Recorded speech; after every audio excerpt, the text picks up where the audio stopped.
नमस्कार, आपण पाहताय जनमत न्यूज चॅनेल। कोगनोळी येथील श्री दत्तगुरु पतसंस्थेचे संस्थापक सचिन खोत यांची कर्नाटक राज्य हनबर समाज उपाध्यक्षपदी निवड। कोगनोळी येथील दत्तगुरु पतसंस्थेचे संस्थापक व ग्रामपंचायतीचे विद्यमान सदस्य सचिन खोत यांची हनबर समाज उन्नती संस्थेच्या कर्नाटक राज्य उपाध्यक्षपदी नुकतीच चिक्कोडी येथील एका कार्यक्रमात निवड करण्यात आली। त्यामुळे कोगनोळीच्या शिरपेचात मानाचा तुरा रोवल्याची चर्चा सुरू आहे। सचिन खोत यांनी श्री दत्तगुरु पतसंस्थेच्या माध्यमातून सहकार क्षेत्रामध्ये गगनभरारी घेतलेली आहे। त्यांचे सामाजिक व शैक्षणिक क्षेत्रातील कार्य ही उल्लेखनीय आहे।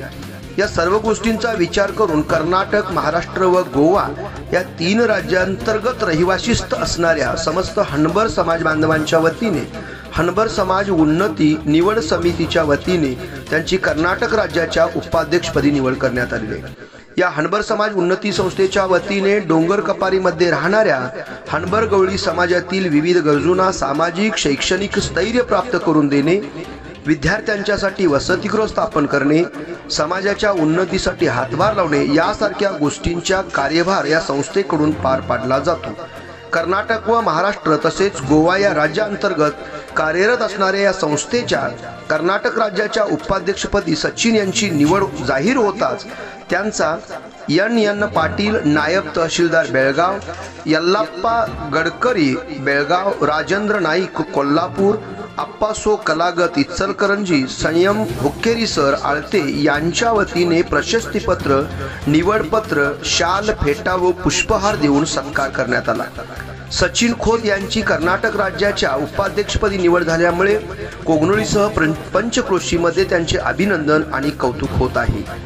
जनमत न्यूजसाठी नितीन धनवडेसह राज कोळे।